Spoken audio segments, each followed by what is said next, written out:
जय यीशु की। मैं हूं प्रियंका डामोर और आप देख रहे हैं रेडियो वार्ता शीर्षक की हिंदी सर्विस। कलीसियाई समाचार में आप सभी का स्वागत है। कलीसियाई समाचारों में प्रमुख हैं। यरूशलेम में पवित्र कब्र पर पास्का समारोह मनाया जाना हुआ निश्चित। पंजाब और हरियाणा हाईकोर्ट ने यीशु की मूर्ति तोड़ने के आरोप में 2 हिंदू पुरुषों को जेल भेजा। ट्रांसजेंडर अधिकारों से जुड़े कानून में बदलाव से विरोध प्रदर्शन शुरू। भारत ने 60 साल पुराने माओवादी बगावत पर जीत का ऐलान किया। ईसाइयों ने कथित धर्मांतरण के खिलाफ राज्य के काले कानून की कड़ी आलोचना की। गोवा में लोगों के विरोध के कारण बांध परियोजना रद्द। कलीसिया और विपक्षी नेताओं ने भारतीय सरकार से विदेशी फंडिंग बिल पर फिर से विचार करने का आग्रह किया। कर्नाटक में कैथलिक चाहते हैं कि बिशप स्थानीय भाषा बोले। मुंबई के डिजाइनर ने सस्टेनेबिलिटी के जरिए भक्ति कला को नया रूप दिया। अंतर धार्मिक उत्सव विभिन्न परंपराओं के साझा नैतिक मूल्यों को दर्शाता है।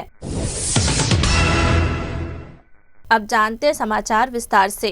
यरूशलेम में पवित्र कब्र पर पास्का समारोह मनाया जाना हुआ निश्चित। यरूशलेम के लैटिन प्रतिधर्माध्यक्ष और पवित्र भूमि के संरक्षक का कहना है कि पवित्र कब्र के गिरजाघर में पास्का पर्व मनाने के लिए इजरायली अधिकारियों के साथ एक समझौता हो गया है। हालांकि चल रहे संघर्ष से जुड़ी पाबंदियां अभी भी लागू है और दुनिया भर के भक्तों के लिए प्रार्थना को सीधे प्रसारित किया जाएगा। एक संयुक्त बयान में यरूशलेम के लैटिन प्रतिधर्माध्यक्ष और पवित्र भूमि के संरक्षक ने पुष्टि किया है कि पवित्र कब्र गिरजाघर में पवित्र सप्ताह और पास्का महापर्व मनाने से जुड़े सभी मामलों को संबंधित अधिकारियों के साथ समन्वय में सुलझा लिया गया है। बयान में आगे कहा गया है, इजरायली पुलिस के साथ समझौते में कलीसिया के प्रतिनिधियों के लिए प्रवेश पक्की कर दी गई है ताकि वे पवित्र मिस्सा और समारोह को संपन्न कर सके तथा पवित्र कब्र के गिरजाघर में पुरानी पास्का परंपराओं को बनाए रख सके। पंजाब और हरियाणा हाईकोर्ट ने यीशु की मूर्ति तोड़ने के आरोप में 2 हिंदू पुरुषों को जेल भेजा।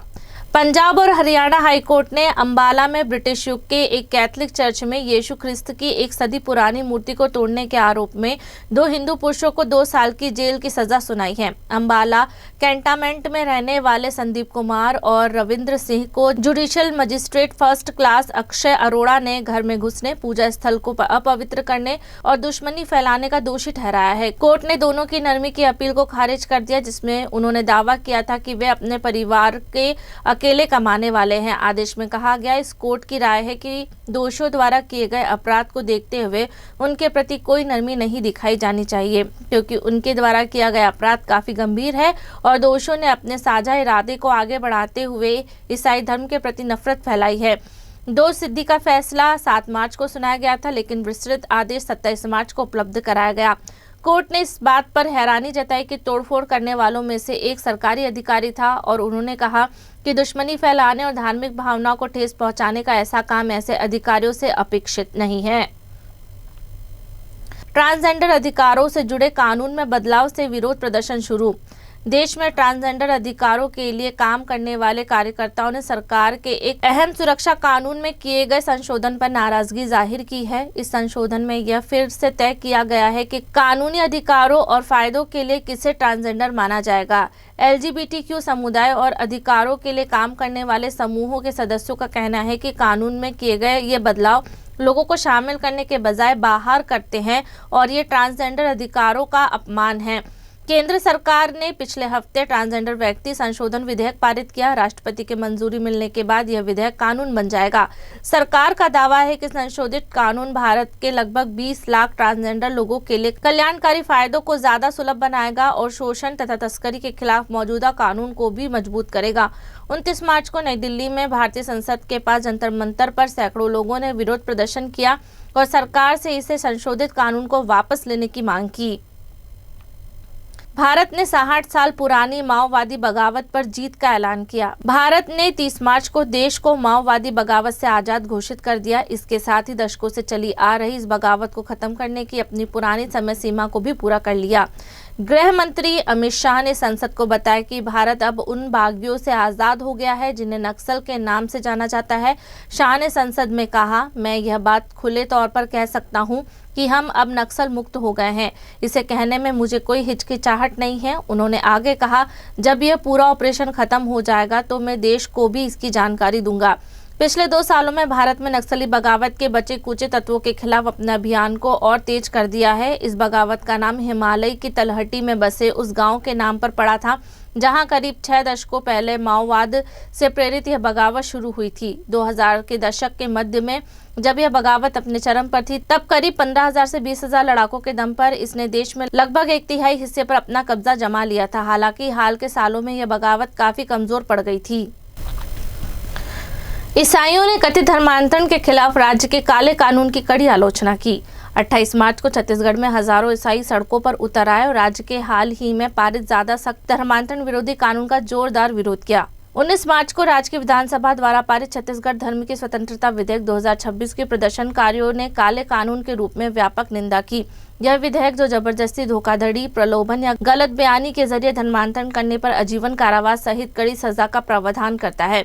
राज्य के राज्यपाल, जो राज्य में केंद्र सरकार के प्रतिनिधि होते हैं, की मंजूरी के बाद पूरी तरह से कानून बन जाएगा। यह 1968 में तत्कालिक मध्य प्रदेश राज्य द्वारा पारित एक कानून की जगह लेगा। इसी राज्य से वर्ष 2000 में अलग छत्तीसगढ़ राज्य बन गया था।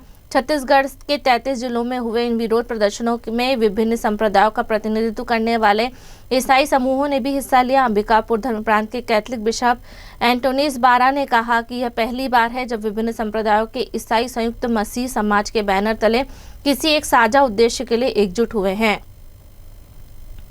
गोवा में लोगों के विरोध के कारण बांध परियोजना रद्द। गोवा राज्य की प्रांतीय सरकार ने, जो पश्चिमी तट पर स्थित एक पूर्व पुर्तगाली उपनिवेश है, एक विवादित नदी बांध परियोजना को रद्द करने की घोषणा की है। यह घोषणा ग्रामीणों द्वारा उन 50 दिनों से चले बड़े पैमाने पर विरोध प्रदर्शन के बाद की गई। ग्रामीणों को डर था कि इस परियोजना से उनकी कृषि भूमि और आजीविका को खतरा पैदा हो जाएगा। मुख्यमंत्री प्रमोद सावंत ने 30 मार्च को पत्रकारों को बताया कि सरकार मीराबाग ब्रिज पॉइंट पर जुआरी नदी पर बांध बनाने का काम आगे नहीं बढ़ाएगी। सावंत ने कथित तौर पर कहा, मैंने प्रदर्शनकारियों के साथ एक बैठक की और मैंने उनसे कहा कि हम यह बैराज बांध नहीं बना रहे हैं और इस परियोजना को रद्द कर दिया गया है। मैं फाइल पर इस आशय का एक नोट लिखूंगा और उसे बंद कर दूंगा। मुख्यमंत्री ने उससे कहा, मीराबाग में निर्माण कार्य रोक दिया गया है और भारी मशीनरी को उस जगह से हटा दिया गया है। कलीसिया और विपक्षी नेताओं ने भारतीय सरकार से विदेशी फंडिंग बिल पर फिर से विचार करने का आग्रह किया। भारतीय कैथलिक बिशपों के साथ साथ केरल के सत्ताधारी कम्युनिस्ट और विपक्षी कांग्रेस पार्टियों ने भी केंद्र सरकार से यह आग्रह किया कि वह धर्मार्थ कार्यों के लिए विदेशी फंड को नियंत्रित करने वाले कानून में प्रस्तावित संशोधन के विवादास्पद प्रावधानों पर फिर से विचार करे। Catholic bishop conference of India (CBCI) ने 28 मार्च को एक बयान में कहा कि विदेशी अंशदान विनिमय संशोधन FCRA विधेयक, जिसे पिछले सप्ताह केंद्रीय मंत्रिमंडल ने मंजूरी दी, अल्पसंख्यकों और नागरिक समाज संगठनों के परिचालन अस्तित्व के लिए खतरा है, जो आवश्यक सामाजिक, शैक्षिक और धर्मार्थ कार्यों के लिए विदेशी अंशदान पर निर्भर है। संशोधित कानून में एक वैधानिक तंत्र होगा जो सरकार को उन संपत्तियों पर नियंत्रित करने की अनुमति देगा जो विदेशी अंशदान का उपयोग करके बनाई गई है। ऐसा तब होगा जब किसी संगठन का FCRA पंजीकरण निलंबित, रद्द, समर्पित या नवीनीकृत नहीं किया जाता है। कर्नाटक में कैथलिक चाहते हैं कि बिशप स्थानीय भाषा बोले। कर्नाटक राज्य में कैथलिक लोगों के एक समूह ने एक अभियान शुरू किया जिसमें यह मांग की गई कि राज्य के 14 धर्म प्रांतों में नियुक्त बिशप कन्नड़ भाषा में परंपरागत हो, जो राज्य की आधिकारिक भाषा है, और इस भाषा को आधिकारिक धार्मिक भाषा घोषित किया जाए। 28 मार्च को राज्य की राजधानी बेंगलोर के एक सार्वजनिक पार्क में लगभग 300 कैथलिक लोग इकट्ठा हुए, जहाँ वक्ताओं ने चर्च के अधिकारियों से आग्रह किया कि वे धार्मिक अनुष्ठानों, जिसमें यूक्रिस्ट समारोह भी शामिल है, के लिए कन्नड़ को प्राथमिक भाषा घोषित करे। इस प्रदर्शन का आयोजन करने वाले कैथलिक समूह के प्रवक्ता रीटा रेने ने कहा, हम काफी समय से इन बदलावों के लिए जोर दे रहे हैं, लेकिन कलीसिया के उच्च अधिकारियों की ओर से हमें पूरी तरह से चुप्पी ही मिली है, इसलिए हमने यह सार्वजनिक विरोध प्रदर्शन करने का फैसला किया है। आयोजक समूह अखिल कर्नाटक कैथलिक क्रिश्चियन कन्नड़ संघ ने दावा किया है कि वह पूरे राज्य में कन्नड़ बोलने वाले कैथलिक लोगों का प्रतिनिधित्व करता है। राज्य की लगभग 6.1 करोड़ आबादी में से लगभग 60% लोग अपनी प्राथमिक भाषा के रूप में कन्नड़ बोलते हैं। मुंबई के डिजाइनर ने सेंसिटिबिलिटी के जरिए भक्ति कला को नया रूप दिया। मुंबई शहर में एक युवा कैथलिक प्रोडक्ट डिजाइनर यह पता लगा रही है कि रचनात्मक अभ्यास के जरिए आस्था और पर्यावरण जिम्मेदारी एक दूसरे से कैसे जुड़ सकते हैं। MIT पुणे से बैचलर ऑफ डिजाइनर की डिग्री हासिल करने वाली गिजेल विल्सन ने पौधों से बनी चीजों और रिसाइकल किए गए धार्मिक साहित्य का इस्तेमाल करके पर्यावरण के प्रति जागरूक भक्ति कलाकृति की एक सीरीज तैयार की है। उनका काम लादोतो सी के पर्यावरणीय दृष्टिकोण से प्रेरित है, जो पर्यावरण की ज्यादा देखभाल करने का आह्वान करता है। बॉम्बे के आर्चडायसिस के पर्यावरण कार्यालय द्वारा आयोजित इको एम्बेसडर कोर्स पूरा करने के बाद विल्सन ने फेंकी हुई चीजों को उपयोगी और प्रतीकात्मक वस्तु में बदलने पर ध्यान केंद्रित किया है। अंत धार्मिक उत्सव विभिन्न परंपराओं के साझा नैतिक मूल्यों को दर्शाता है। मुंबई में आयोजित एक सर्वधर्म उत्सव ने विभिन्न धार्मिक समुदाय के सदस्यों को एक मंच पर लाकर कठिन समय में साझा नैतिक मूल्यों और सहनशीलता पर विचार करने का अवसर प्रदान किया है। आस्था की कसौटी दबाव में भी चरित्र बनाए रखना विषय पर केंद्रित यह आयोजन रामनवमी, चालीसा, नवरोज और ईद के पर्वों के साथ ही संपन्न हुआ। इसमें ईसाई, जैन, पारसी, बहाई, इस्लामी और हिंदू परंपराओं के प्रतिनिधियों ने भाग लिया। इंटर रिलीजियस सॉलिडेरिटी काउंसिल के स्थानीय इकाई ने इस कार्यक्रम का आयोजन इस्कॉन की चौपाटी स्थित इकाई के सहयोग से किया। यह कार्यक्रम 28 मार्च को गिरगांव चौपाटी स्थित श्री श्री राधा गोपीनाथ मंदिर के भक्ति वेदांत हॉल में आयोजित हुआ। इसी के साथ कलीसिया समाचार समाप्त हुए। अगली बार फिर मुलाकात होगी नई खबरों के साथ। नमस्कार। रेडियो वेरितास एशिया आपके लिए लेकर आए हैं RVA mobile app. RVA mobile app पर हमारे विभिन्न प्रकार के कार्यक्रमों का लाभ लें, हमसे जुड़े और एशियाई ईसाईयत की आवाज का हिस्सा बने। आज ही ऐप स्टोर एवं प्ले स्टोर से RVA मोबाइल ऐप डाउनलोड करें।